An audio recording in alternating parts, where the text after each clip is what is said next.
This is Leadership in Action, and I'm Casey Cheshire.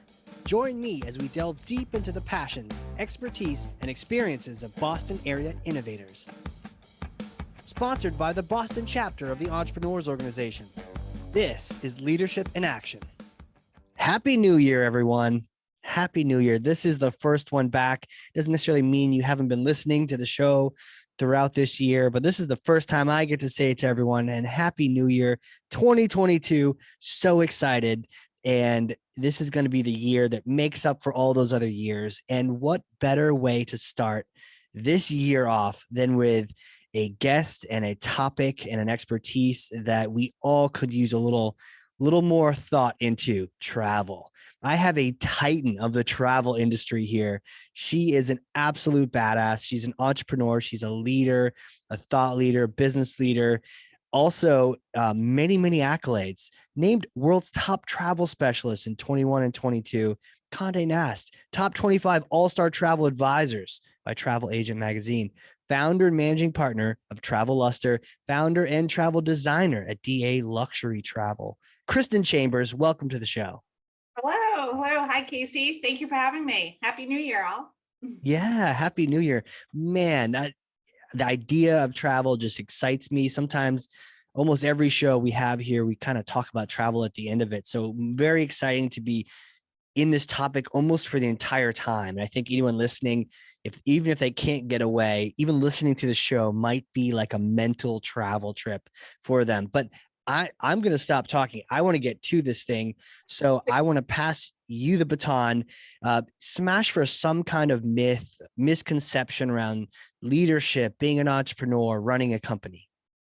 You know, you asked me that question. The first thing that came to mind is that it's no longer cool to be the burnt out CEO. No longer cool to, it's like not a badge of honor to say I'm working 24/7. And I think that's where travel comes into play big time. We work with a lot of CEOs, a lot of high achieving, very successful men and women, and they take time to travel and to reconnect with their loved ones.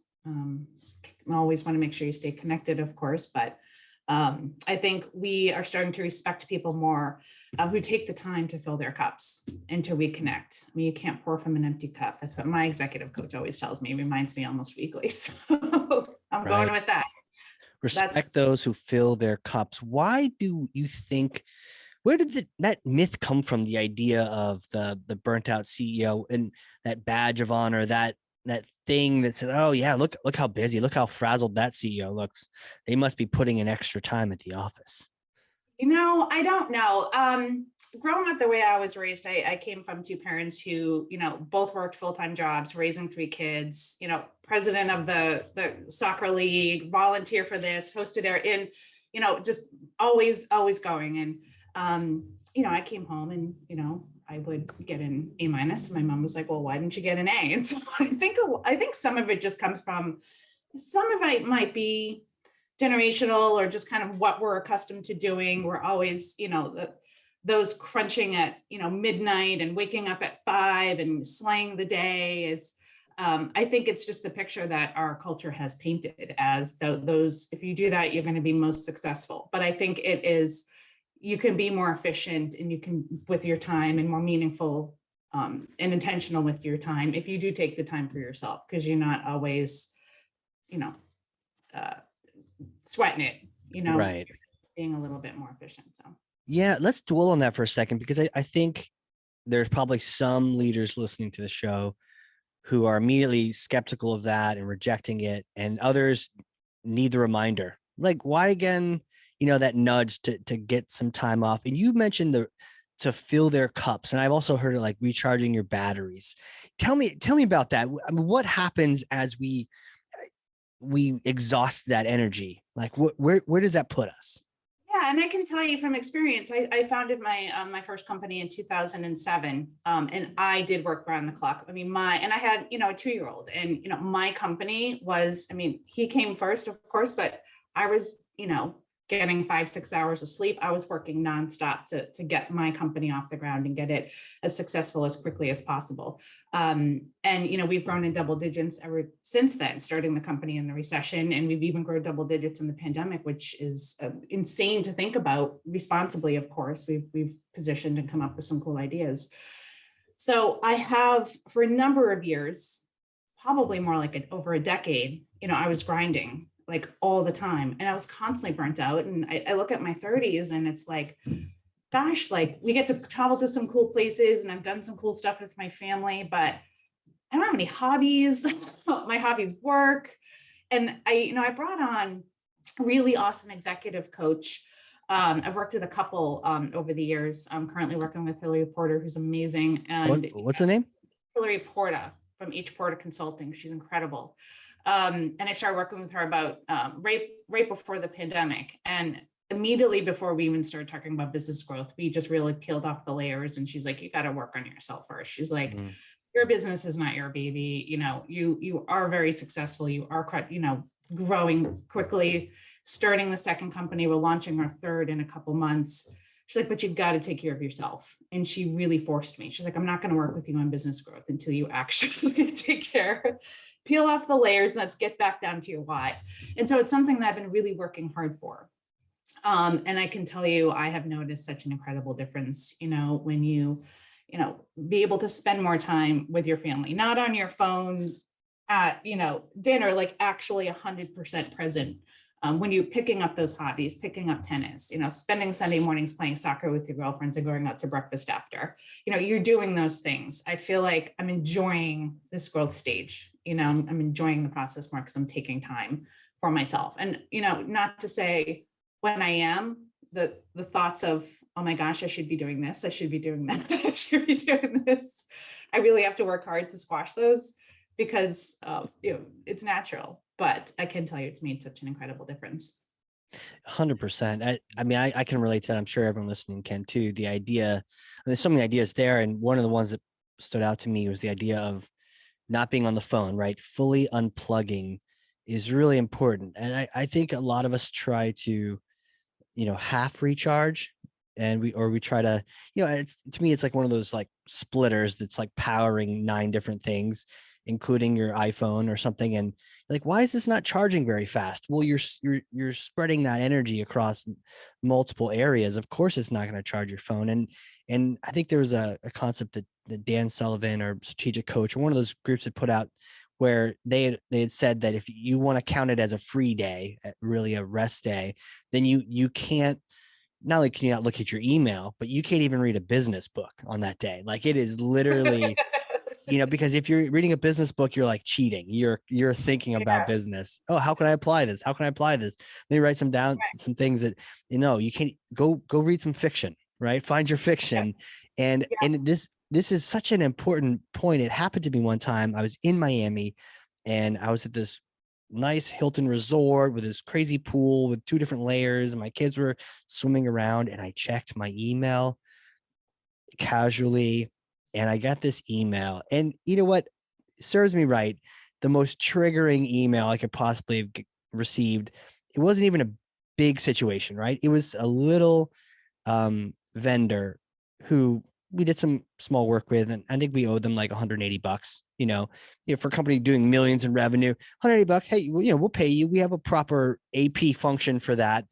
And they were being cranky. Like, if you're not going to pay us, and that's illegal, and we're going to sue you and whatever. And it's like, guys, $180. It got me so angry because it felt disrespectful and all the different feels, right? And it totally took me out of this amazing pool with my kids splashing around. And it was just like, God, I thought about that the rest of the day, how mad I was about it. And it just reminded me not to check my phone, but to actually fully unplug.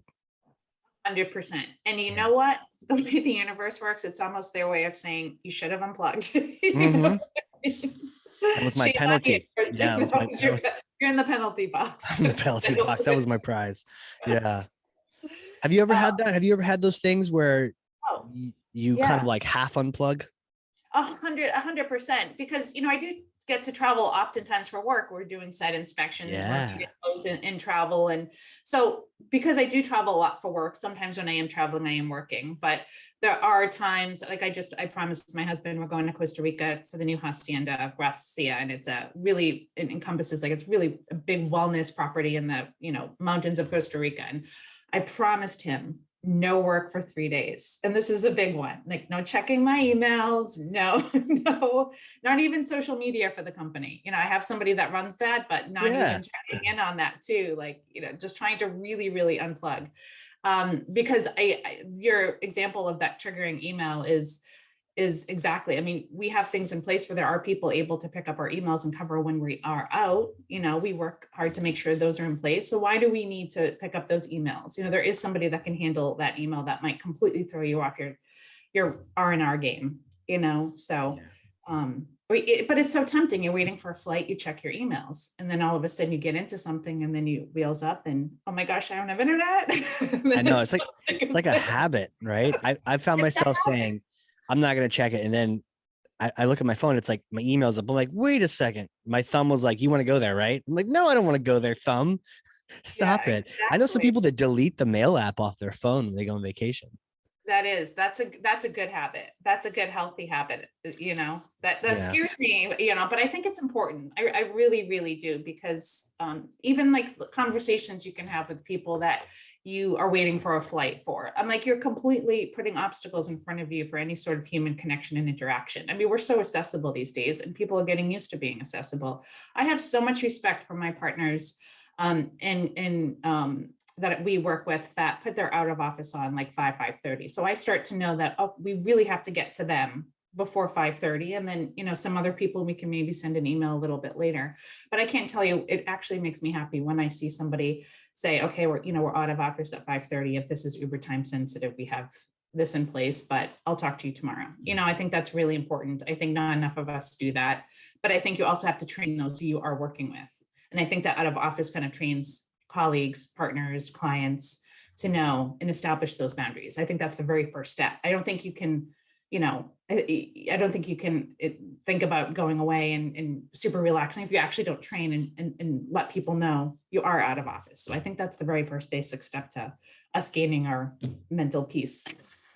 You do have to have things good on the home front, right? You have to be able to even say, no, I can't check it.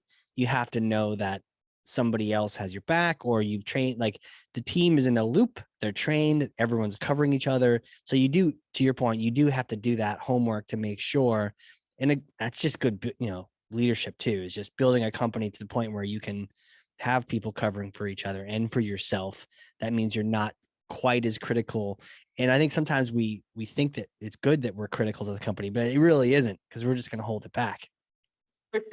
For sure. And I have some clients that they'll go away with their families, and then I get that email, like, got to come home 3 days early for work. And I'm like, oh God, Are you serious? Yeah, it happens, or, I need to make sure this internet or works. Like, they'll go away or they may come later. And it's, it's each their own. If maybe there's one good solid vacation they take, and then the others, they're coming and going. But, I do see that a lot. I do see people cutting their time away short. So do you counsel them? Do you smack them around? I'm sure you're really helpful to them. It's almost like they need their executive coach to kind of push them around a little bit and be like, what are you doing? I mean, the only reason I'm coming back is if like some of my immediate family is like ill and in the hospital, then I'm there for you. But like what kind of fire? Gosh, or fire, but like what kind of, man, that's tough. I mean, it's even worse than checking your emails, cutting it short. Jeez. Yeah, to each their own. But I think travel is a really good way to recharge. I think it changes perspective, not to completely change gears, but I think that we think about sitting by the pool, or we think about going to a cool spa, we think about seeing a new destination, but I think change of scenery and shift in perspective, learning about different cultures, even if it's somewhere in the Caribbean or here in the US, just, a different environment, I think can be hugely changing. I come up with some of my best ideas when I'm out of my, day to day. So I also think that travel can trigger creativity too. But again, you're not supposed to be thinking about work, but we can't help it, right? Yeah, but there's something about that. You had mentioned earlier the idea of, your coach wanting to peel back the layers to get to your why and to sort of unleash that passion. And I think a lot of us, start these things for a reason, and it's usually a passionate reason. There's a passion. We're building a company around just our desire, our love for something. But when we're tired, that fatigue, the burnt out, the picture in my mind was like a piece of toast, like burnt toast. And then even the most passionate topic you care about doesn't do much when you have that burnt toast and you're just like, ugh.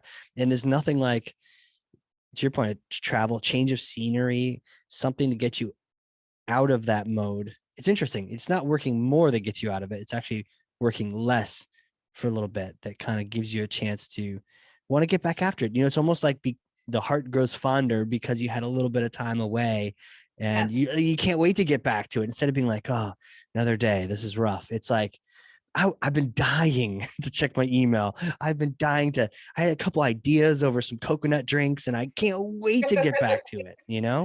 I love that. I love how you just said distance from your career makes the heart grow fonder. Like, Yeah. I love that. I'm stealing it, Casey, but I'll credit you. Don't worry. Oh, please do. Just Photoshop my photo on there too. So I look really in a Hawaiian shirt, something like that. Um, yeah, but like, just like with relationships and relations that, our relation to our business, Yes. we miss it then as opposed to we're in it 24/7. And just a change of scenery too. I find sometimes just bringing my laptop to a local coffee shop, if it's a trendy one, if it's a fun one, just kind of breaks that mold for me a little bit. But how much more is if you're in a completely, to your point, a different culture and things are just completely turned on upside down. Definitely, definitely. Some of the favorite places we go to, and this speaks to a lot of places throughout Europe, life is just a little slower there. Like here in the US, we're so fast paced, we're so connected, we're so dial in. And like Italy is one of my favorite destinations, right? Me too. It's come sit down, have a lunch, have dinner, we chat, we eat slowly. We're going to talk about this, sit down. There's no takeaway coffees in Italy because you sit, or you stand, you conversate, you actually take a deep breath. You might have a little nibble with it too, but you're not taking your extra large coffee and like rushing to the next. You're taking a hot minute and you're taking a deep breath. And whether it's 10 minutes or 20 minutes, but that's why everyone is just a little bit more relaxed. Yeah. And One might argue they might live a little longer too. 100%. I mean, even just restaurants, thinking about over here, we're trained to like that fast turnaround waiter who's like on top of it. They're the ones that are the good ones over here because we don't want to be here a moment longer than we have to. And waiting for that check just drives us crazy, but you can't bring that attitude overseas because you will be waiting for that check. Well, something I was reading about France, I had a chance to go to Paris before COVID and first time, loved it. And I understood right away, like, this is totally different. Something about the check that they're literally not going to bring it unless you ask or something like that. So we're so used to like, hey, they're on time. They'll find it rude. So they'll just let you sit there, take your time. Yeah, get the best seat in the house, and outside and have an espresso, spend 2 hours for €2. They're fine with it, right? It's a lot of waiters and servers are on salary over there, so I think it's a little bit That's what it is. Yeah, but still, they'll let you sit and enjoy, and they'll give you some extras too. But yeah, it's definitely a different peace of mind. I like going to Europe for that. One of the reasons why I like going to Europe is a little bit more of a slower pace. Spain has their siesta in the afternoon, nap time. Storefronts close for 2 hours. You would never see that. you have to adopt it, right? You can't go with that. There, you need to sort of like do that deep breath, sigh, let it out, and realize you're in a different timetable right now, and don't stress. Like, enjoy the quiet, and don't get on your phone to make up for the time. Look at the people, look at the Eiffel Tower, do what you need to do, but exactly. Don't try to fill that gap. And I think that's probably where Americans get a bad rap, is if they take our culture over there and it's like, no, that's not what's going on over here. It's different. And for me, I immediately knew in France, it was like, it's all about great food, great wine, and enjoying life, like culture, and just, it was like Thursday or Friday night. Everyone was on the bank of the river, and including teenagers, and everyone had wine, including the teenagers. And it was, instead of seeing like kids with whatever they're drinking, it's like Yeah. kids passing around a bottle of wine. It was like a classy version of teenagers. It was so funny, but everyone was just along the river, and it was just and everyone was chill. It was Yeah, great. you don't need much. You need a nice scenery and company, and then that Yeah, that's soul fulfilling for them, absolutely. You know, and I guess sometimes things happen. So we've talked about how you need to, understand that you've chosen to go to a new culture. So embrace that, Yeah. for the temporarily time that you're there. There's probably some other things too that maybe get in the way from really enjoying it. We talked about unplugging. What about stressing out over the details? Because sometimes I like to plan things. Sometimes I don't. Most times I don't. But sometimes on travel, I love to just know, and I want to pick the right restaurant. And I get kind of stressed out. Like in Paris, I got stressed out trying to find the right restaurant. Don't want to pick a bad one. And I only have limited time. And, like sometimes we get that sort of like that same, you mentioned that same type of high achieving attitude we bring to our trip. We want that trip to have the high achieving trip status. How do we prevent that? So, well, first, very simple area, you work with us and our advisors. There you Work go. with really reputable This advisors. podcast sponsored by. No, but it's true. But I mean, backing up a little bit, right now, I think with the complexity of travel internationally, there's a lot of people that are choosing to travel. There's some that are deciding to kind of put that on hold, whatever your personal comfort level is and choice. I think we all have to respect each other for what choices we're making for international travel right now. But I think one thing that is a little bit more complex at this time is the entry protocols. And so people are not thinking of that, oh, when I get there, I'm going to relax. So like, what forms do I have to fill out? Am I going to test negative? Am I going to be able to go? Am I going to? So I feel like, so we do work with our clients very closely to make sure they have all the information they need. We've got an incredible resource Sherpa that we lean on daily, updated every 5 minutes by, for the different government entries and for different countries and that sort of thing. So we've got all that in place to really ease those pre-travel anxieties for clients, because that's a real thing right now. If you're talking about right now, getting there, backing up further to the planning piece, is that we work with clients, we really find out and drill down to their why and where they want to go. And we design a really cool itinerary. And, not just beyond the framework piece, but we'll curate a dining list, restaurant list in Paris and south of France. And those are the places we're going to. We have really great experience makers. We work incredibly hard to have all over the world. They want to do a cooking class, if they want to do a guided, art tour of the Louvre or whatever it may be. And then we have a really cool app where we organize all of that information, direct contacts, where you need to be and when. So you really don't have to be thinking about that next logistics. So you can fully unplug. You've got your pool vacations, and then you do have your time in Europe or, Asia or Africa, where it might be a little bit more logistically involved. And I think working with a professional can definitely take all of that off your plate, package it into one place for you, have that human connection. Somebody knows you, knows what restaurants you may like to go to, and kind of handle all of that for you. So there's a lot of great resources out there. A lot of people are, still intent on DIY, and there's a lot of great, like Eater, we lean on Eater a lot. It's a great food blog, has some really great options in some of the best cities in Europe, all the cities in Europe. So I think it's just trying to find what planning process is going to work best for you. But it's daunting. Like, we have a team of people looking after every itinerary. So I can't imagine one person taking all of that on and being a CEO and, everything else you have going on. Yeah, it's kind of dumb when I really think about it. But it's funny because I don't think I've ever actually worked with an advisor for travel ever. And I've kind of always just try to do it myself. Maybe I like the control, or I like the research maybe, but I think back to when I first got an executive assistant, whether it was eventually you start out with like a VA or something, but eventually just a full-on full-time executive assistant, life-changing. But you have to, let go of the vine and allow them to help you. And it feels like almost maybe something like this in my mind is clicking for me right now, because I was able to delegate and I was able to really lean on and get so much support from an EA. Why wouldn't I do the same thing when it's travel? And Dan Sullivan again, who, not how. Why when it's everything else in my company am I thinking who, not how? But when it comes to travel, no, I can book that Delta flight. I can find that Hilton. No, like I was able to let go of that, and I've gotten an EA to help do domestic booking flights for me, but for somehow vacation, I've been reticent to sort of let go of that.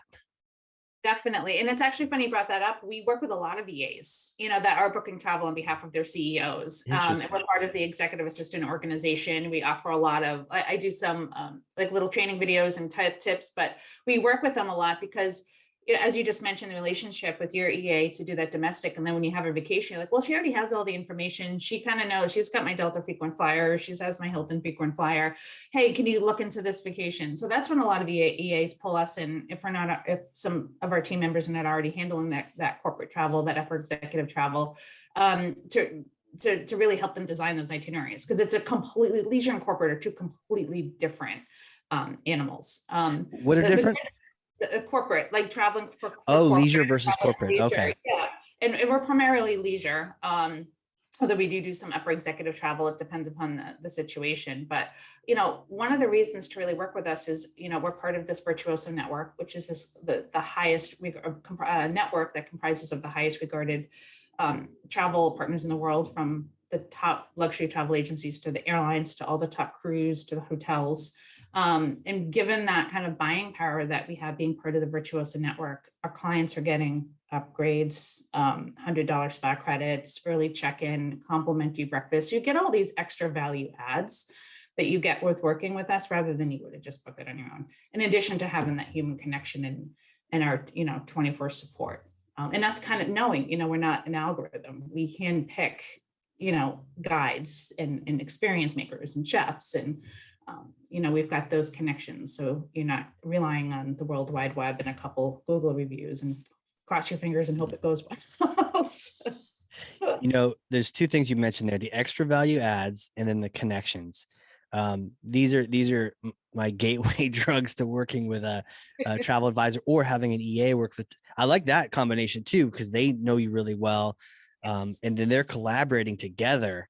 That sounds like a great result, or just one-on-one connecting with them. But the idea of the extra value adds, because there's something about booking travel. It's almost like, even though they're CEOs, even though you're a leader of a company and you probably are doing okay with money, we're kind of cheap sometimes, and so it's that weird thing where just feeling like we got a little bit of a deal just makes you feel that much better. So, my thought was always, if I, maybe a travel agent is just going to make it more expensive for me, but it sounds like not necessarily the case.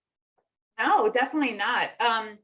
Definitely not. And it's, I was just going to mention something, and it just, I forgot it quickly, but it will come back to me. Yeah. But that's absolutely, that's spot on. It's not more expensive. We work directly with the hotels, so it's not like this third party situation. We work directly with the hotels. We know the general management, we know the sales and marketing directors, we get the best rate, and then we're able to add in all those value adds. And that's what I was going to say. It's principle always, sure, people may have a much more healthier budget, but it's always principle. We want someone to personally greet you on arrival. You should have that complimentary breakfast when you wake up every morning. That those things should be a given, because it's always about principle. Wait, say that again. What does that mean about principle? Well, for us, it is about, we want to make sure we're very transparent with our rates. We work directly with the hotels and resorts and villas. Oh, gotcha. But it always is about the principle. You mentioned the money thing, how some people can afford the higher, rooms and suites, but for us, it's always principle. Like, you should have those value adds regardless, because you are spending that extra, and, because we can. Yes. Yeah. See, and that was the other thing you mentioned, the connections. I mean, that's what I love about EO itself, is just the idea of the connections. We once did an event where we got a chance to kick the soccer ball around on the Foxborough's field, after a Revolution game. And that was like, how am I here? This is amazing. The idea of connections. So the value adds and then the connections. If you already know that hotel or that place, or you can get us in that, my wife wants to do a cooking class. You can get us in on that thing that doesn't show up on Airbnb experiences or something. There's like a real connection. I think that really has me sold as like an invaluable type experience, because those are those once in a lifetime experiences that we really are seeking. Definitely. And I'll give you an example. And we had a family traveling to Madrid. And it was a multi-generational family. And they were doing a few stops, but they ended in Madrid. And we were doing a tour, private tour for this family in Madrid. And I knew the family well. I've been working with them for a bit. And I know the grandson was a huge soccer player, huge soccer player. So I connected with those that we were working with in Spain for their time in Spain. And I said, hey, listen, this kiddo, he's 13 years old. He's obsessed with European soccer. He's a big soccer player. I know you have a guy that's a big soccer fan. Just putting it out there, right? If you can make something happen that's super cool, or just chatting up soccer on the tour would be really, really cool.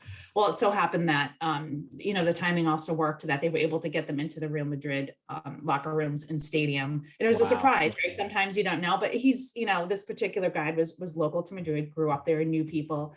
Got them in. It was, it wasn't a game day, it was a practice day. So they saw a couple players. They have a separate practice field, but there was, some, office stuff going along. They got to meet a couple players, go to the locker room and check out the stadium. How cool is that? So, little things like that, when you know people that can open little doors for you. Yeah, little things, right? Little doors even are fun, and they just kind of put a smile to your face, and that kid will remember that forever. 100%. Yeah, and then if you want to buy out the Sponza Palace in Dubrovnik, we can do that too. That needs to be planned though. That's not a surprise. If you want to really throw it around. Yeah, we got more doors open up at that point. So yeah, there's ranges. It just depends, but either way, there's ways to make it magical, small and large. And I think that really stands out. That's a word we're all about. Our team is really all about making it magical and memorable, and not to just say it because it's just nice to say, but it really, truly. And I think when you're hospitality, I've been in hospitality since I was 15 years old, from restaurants. Every job I've ever had was always about kind of serving people. Like, it truly fills our cup. You're like, what brings me joy when people come back and they're like, oh my gosh, that was amazing. That was life-changing and transformative. And that's really what we strive for. And I think, everyone on our team has the same. We've all taken our work assessment tests, all 18 of us. We're all like crazy high on the dedication, loyalty, serve people, hospitality, like all those boxes are checked off. And it's, when you're in essentially hospitality, which as travel designers, like that's what we do, like this is what makes us tick. So it's just kind of like our innate drive to make sure that we can tee up experiences like this for people. It's not just a job for us. So. Oh yeah. I mean, that's what you're looking for, right? You're just waiting for those. Can I create the next magical moment for this family, or for this fatigued executive that peeled himself away for 2 days and now he's going to buy a boat because he's hooked, or something like that. Right. Exactly. Oh, amazing. Well, speaking of books, just kind of transition a little bit, the idea, are there any books that you read a lot or recommend a lot? Yeah, there is. I kind of read like a book every month. I definitely take time to read at least 20, 30 minutes a day. So I read a lot of good books. Sometimes they're more, entrepreneurial focused. Sometimes they'll be alternative, like history or fiction or nonfiction, but a couple that stand out. About 5 years ago, I read this book and it still sticks with me. It's called The Things They Carried by Tim O'Brien. Oh, yeah. About and I just liked it. And I think what I really liked about it is just it gets inside people's why and why they do certain things, and about the journey, and again, it was about meeting people and, little pieces of meeting, things around was life changing. But one that I always come back to, I don't generally read a book twice. I don't think I've ever read a book twice, except for The Miracle Morning. I know it's a general book. I know everyone's heard of it. I know it's nothing super really, but I will probably pick it up 2-3 times a year. We get on, especially, okay, it's January 1, we're on our high kick. We're going to get up every morning, we're going to get into our routine. Everyone's really hell-bent right out of the gate to and then sometimes it fizzles out. And I always have that handy to just, whether it's a few chapters or whether I read it from cover to end again, it's just that reminder, no, you really should make sure you pay attention to those morning hours. Those morning hours can be really critical when you're trying to kind of wear a lot of different hats and pack it in. And so I love my mornings. I feel like I'm my most productive in the mornings. I love it. Sometimes, if I'm going to bed later and I'm missing out, I need a reminder. So that one is just a good way to stay back on track. I rely on that one a lot. As a veteran of the Miracle Morning, any recommendations around that? Anything that stands out for you, that has given it staying power? Yeah, for sure. The first couple of times I read it, I felt like I had to actually follow that exact process that they laid out, journal, meditate. And I was so focused on that exact. And I think as I've gone through, I'm it's more about creating that morning routine that's going to work for you. I'm not, so I followed that exact process less, but just paid attention to the importance. I think the essence of the book is really just driving home the importance of that morning. And so that is really what I like to pull from it every single time I read it, is just the benefits, the trickle down effect of really nailing your morning routine has, not necessarily the exact steps that they laid out. So I don't, what about you? I mean, do you follow those exact steps, or is it more just about the morning in general? I do it for a few days, a few weeks maybe, but then sometimes things throw off that routine. Yeah. And I find that there's other things that maybe it's in the book too. I need to reread it. So even having this conversation reminds me, hey, go reread some of these things that kind of help you organize your day. Reread that. It's important. Atomic Habits was another good one related to that. But Miracle Morning, I did that. But I find that if you stay up late, it makes it harder to get up early. But then what makes you stay up late? Well, you're not tired. So maybe it's because you didn't work out that day. You're not tired because you stayed up late, and so you just were on your phone, you stayed up late, or you didn't have a good go to bed routine. And that made it impossible to have a get up early routine if you're not necessarily a natural morning person, so that daisy chain for me was kind of important to look at. Definitely. I'm not naturally a morning person either. Yeah. I'm late at night. I'm fine sleeping, 8, 9, but with kids and knowing that if I actually want to have any sort of, mental peace and have time to do some things and feel a little bit relaxed stepping into my day at 9 a.m., that is so critical. So that overpowers you just want to hit the snooze button a few times because you're so comfy and it's cold and it's winter. Especially when it's cold. Man, this morning I did not want to get up. I was like, get up and go to the gym and go out in the cold. Oh my goodness. Triple whammy. But I did it, Nice. Yeah. That's huge. But now I got to add in some of these sprinkles of all the other things that need to happen in the morning, which is cool. But yeah, it just reminds you to think about the different moments of time you have that you can control. You can't always control it once the day starts and things move. And how many times we rescheduled a 2:00 meeting as opposed to in the morning, you can kind of control that as long as you went to sleep on time. Exactly. And I think in the day of Netflix and Hulu and all those other things, we're so oh, just watch one more episode. Just one more. It's dangerous. It's so dangerous. That's another thing we've been conditioned to do is binge watch till that night, but it's mindless. At the end of the day, you're just okay, my brain's fried. I need something to take me out of, It was almost better when back in the day, Netflix sent you a DVD, Yeah, exactly. And then, I went through 3 episodes of Lost, but there's no more on that one. So I guess I'm going to have to wait, time for bed. I know. God forbid we have to wait until like Monday at 9 p.m. every week to watch our favorite show. Which is your favorite right now? Oh gosh. We just finished watching Clickbait, which was very good, very interesting. I think it just, again speaks to our culture of just having those, the connected and dialed in and anything at your fingertips. So that was interesting. I love Below Deck, on Bravo. I'm gonna be Bravo Well, show. it's your industry, kinda, But it's yachts and it's like serving people, and some are easier than others. And I love that show. So Below Deck is my guilty pleasure. What's yours? I'm sure. Well, I will say Below Deck does remind you that all the people that are serving around you are real people too, Yeah. and sometimes we forget that, and they Yes. all have their ups and downs and their crazy times. Yes. Yes, they fulfill a function, as we all do at our jobs, but they're real people too. It's very interesting. Seeing, and you kind of like, I could do that. That looks like a fun job. Be on a boat, wear shorts and a polo shirt, and let's set up the pool today. Let's set up this. Except for the cook. The cook seems like she has a real job. Like she is making fine things every day, and that seems like work. Everyone else seems like they're having fun. I agreed.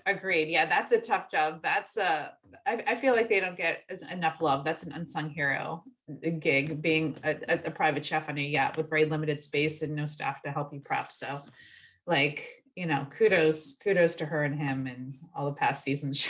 Yeah, I don't know how they pull it off. That is kind of the magic of the show, is just, what are they going to cook today? So it's like almost like a cooking show and a travel show and a Real Housewives show all boiled into one. Exactly, for sure. Yeah, I'm like, if she can cook on this yacht, I can pull together breaded chicken with green beans, mashed potatoes. I can go in. Where's the burrata? Yeah, totally. Well, hey, super quick, before we run out of time, I'm just really curious. Who are you? Can you take me back in time to like little you days? Did you always know you're going to be in travel? Did you always have this sort of like eye to a future destination? That's funny. So I grew up in Mansfield, Mass. So born and raised Massachusetts, oldest of three. So I guess if you want to like psychoanalyze the older sibling trait, I was always definitely the one that, was, a little bit more structured, like to, do like a lot of different projects, all those different things. Yeah. Boss around my little one. No, I'm kidding. No, I had my first, I think my first thought was just, I love being like an entrepreneur. I was 9 years old. I used to love Saved by the Bell. So I got two of my girlfriends in my neighborhood to start an ice cream stand called Zach's Ice Cream Stand. And it was so good because we did the, print shop, and we printed off like marketing flyers and got on our bikes and put them all around town. And first day we showed up and we're making our own ice cream, and at the little ice cream stand at the end of the driveway, and the Board of Health rolls up and thought it was a professional ice cream thing in a residential neighborhood with no commercial zoning, and was ready to shut us down. And he's like, "Where's Zach's ice cream stand?" And we're like, "Right here." And they're like, "Your marketing is great, but..." Wow. So your marketing was so good. You got the health department there? Got the health. We were out there. I'm like, leave the kids alone, but they thought it was a real thing. They thought it was a real thing. I guess our marketing, like leading up to our opening day, was pretty good for us. Anyways, so I guess, I think the first thing was entrepreneurship and marketing. I think I really loved to do. And I was a marketing major, went to the University of Rhode Island, marketing major. I played soccer since I was 8. So I was a big soccer player. I met some of my best friends on the soccer field. Even to this day, I still play. God, I love my soccer girls. Still talk every day. Great group of women. I've played co-ed too, but as I've gotten a little older, Yeah. Stuck to that. But so I went to University of Rhode Island. I was a marketing major. I also studied textile science. I co-founded an organization that's still in existence today called Student Organization Leadership Consultants. And I co-founded it with 2 other students and a professor our sophomore year. And basically what that was is there was a big Greek system on campus. And it was, I think, losing its, it was kind of going more the way that wasn't really fulfilling the mission and values of what, Greek life could be. So what we did is we came together with a team, co-founded this organization, went into each house, Greek house, and, took it really back to basics, your mission, your values, charity, community contributions, really just trying to clean it up a little bit. I was in Greek life also in Sigma Kappa, and I was really, in it for the connections and that. And my junior year, we were doing a lot of the departments, like the engineering department and nursing department, and during missions, sometimes we'd do a full day retreat. Sometimes we'd do a 2 to 3 day retreat that included ropes courses and trust building exercises. Fun. And it's still in existence today. So it's kind of cool to see something like that that's still going strong. And now they're actually going into a lot of businesses in that area down in Rhode Island. So that was great. I studied abroad my junior year in London, loved it, caught the travel bug there. My trips growing up were usually in the station wagon, going to places like Williamsburg and Niagara Falls. Not a whole heck of a lot of international travel, but that junior year in college really opened my eyes. Being in London, every weekend was a different trip somewhere, take the train, go somewhere cool. So I knew I wanted to incorporate travel somehow into my career. And, moved to Nantucket when I was 23, just for a summer to make some money for grad school. And then I ended up staying and getting a job in the local travel agency, thinking it was just going to be a part-time thing. Well, I spent a year in Nantucket, and then I ended up staying and eventually opening up my own travel design firm in 2007. So here we are. Man, you've always been hustling. You've always been creating and leading change makers around you. Definitely. I think so. I think I've always had an eye for just, like that, like what can we do next? What can we do next? And, how can we do things a little bit better, a little bit more cooler, more creative. I also have a really neat creative side. So I think that plays into the marketing aspect really well. So marketing. And now they really are businesses, not just an ice cream stand. And the marketing's on point. Ice cream stand. Yeah. Man, that's incredible. Crazy. Nantucket, what was island life like? It was definitely different. Island. It is a small island. So when we went on lockdown in 2020, I was like, I got this. It's like winter on Nantucket. There's not much going on. It was great. Oh my gosh, you wintered there. So you were living there full time? I ended up living there. I went there for a summer, ended up staying 8 years, year round. It's a really cool island. I mean, in the summer, it's, busting at the seams. And in the winter, it's very, very quiet. You definitely need a lot of hobbies. Hyannis Cape Cod Mall was the travel destination for me for those 8 years. Yeah, you got to ride a ferry to get there. Exactly. But it's a very small community, really great community, really supportive community. And it's, they work really hard to protect their island for sure. And you really see that spending 8 years there. The Islanders are very proud of the island and protecting it. And it was neat. It was really cool. And then I moved back early 30s, right about my 30s, back to the Boston area, and been here since. So amazing. Yes. I had some friends on the vineyard, and a little bit bigger of an island, but same kind of thing where we would visit them year round. So some of our best times was when we visited them during the holidays, Christmas time. You have snow in the vineyard and cobblestones and Edgartown and that kind of thing. Just beautiful, and not a lot of people, and it was kind of fun when there wasn't a lot of people, but also staying with someone local where it wasn't necessarily all the touristy things. But man, what do you do? And so I've been to a llama farm, I've been to a turtle sanctuary, an estuary, whatever I can do. But you're right, but it's just like we we're talking about with Europe, island life's a little bit slower, it's a little bit more casual, and you'll get where you're going, and that's okay, and you're on an island. You are definitely on an island. It was really, really relaxed, but moving back, I think it was more like, okay, this is more my speed. And my whole family and friends are off island. I went off island a lot, especially in the wintertime, to kind of get a good change of scenery. But yes, hobbies are definitely critical. if you're going to spend the Yeah, winter. maybe it's a nice place to visit, right? If you're high speed, you want to Yes. visit a low speed place, but not necessarily move there just yet. For sure. But I can relate. We were just down in Curacao scoping out a property for some clients Oh, for wow. May.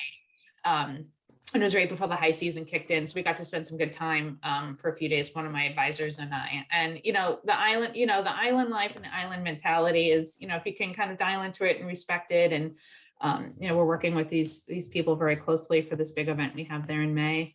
I think it's a different mentality. It definitely is. And I think even visiting there, you kind of have to, sometimes people complain the service is a little slow or they're not getting, but I think you have to understand, Yeah. Caribbean is a lot different than Nantucket, but I think it's still that similar. I'm very protective of their place, of their island, want this, mission to preserve it and not let it get completely overrun. So 100%. So, where can people connect with you if they want to reach out, just connect professionally, or they want to plan something, whether it's, personal leisure, whatever there might be? Definitely. Yeah. Thank you, Casey. So, I own Travel Luster, Angie Luxury Travel. What's the difference? Travel Luster, founded in 2016. It's a portfolio of Boston-based travel advisors. So you're going to get an awesome team of 18 advisors to choose from. You can connect with us. Our Instagram handle is @TravelLusterBoston, Facebook @TravelLuster. My personal book of business for my team and I serve our clients. Really, we cater to those that CEO level travel. It's DA Luxury Travel. You can find us at Instagram handle DA Luxury Travel, Facebook DA Luxury Travel, LinkedIn DA Luxury Travel. That's where I serve both from. So, and my personal Instagram handle is @Kristin_travel_insider. And that's where you can. Ooh, I like that. I like that. What does the DA stand for? So, fun fact, in 2007, when I launched my company, DA, launched first, it was Destination Affairs. It was the middle of the recession. The number one growing market in the industry was people taking their weddings and celebrations internationally, especially down. So starting with zero marketing budget, basically $0, I was like, I got to tap into the number one growing market in the industry. And right now that's destination events, primarily down in the Caribbean. We've done some really cool stuff in Europe and whatnot, but and as the business evolved in 2010, 2011, 2012, I love doing those big events. We still do a lot of events. I have an awesome event designer on my team. We do some really cool stuff, but I really specialize just purely in that travel space, that designing really cool creative itineraries. You ever done any forum retreats? Forum retreats? Yeah. No, but I would absolutely love to. We have done some retreats for groups, but I would be honored and I would love to do something really cool with EO. Yeah, we should talk offline because we do them once a year. So, and we're always trying to step it up to that really classy, a bunch of CEOs run around like cats. You got to corral them into a cool adventure once a year. So.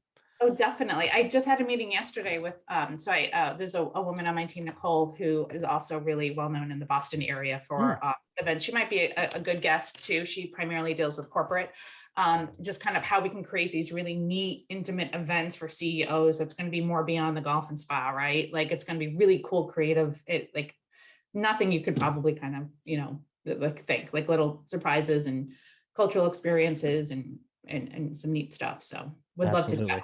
That. Golf and spa works too. They all the things. Exactly. Oh, Kristin, I like golf. Yeah, golf and spa is great, but take it a little bit beyond. Totally. This has been awesome. You are incredible. Thank you so much for coming on here. Thank you for the opportunity. I really appreciate it. I love EO. I'm here if anybody needs anything. Travel's complex. Lean on us. We're in it every day. We can save you time. Absolutely amazing. And for those listening, if you learned something, and I know you did, because I literally have 2 pages of notes over here, front and back. I learned a few things, and I also learned how to maybe delegate some things and maybe start working with an advisor on the travel side. So I'm not trying to nitpick all the details and be amateur hour when I'm traveling. So I learned a lot myself. But if you did learn something, share this with someone else. 1 person, 30 people, 304, whatever the case, that's thought leadership, just getting information to someone else's hands. And again, Kristin, thank you again for being on here. Thank you. Cheers. Happy New Year. Amazing. Amazing. Hey, everyone. It's been another exciting episode of Leadership in Action. We will see you all next time. Leadership in Action is sponsored by the Boston chapter of the Entrepreneurs Organization. As the world's only peer-to-peer network exclusively for entrepreneurs, EO helps transform the lives of those who transform the world.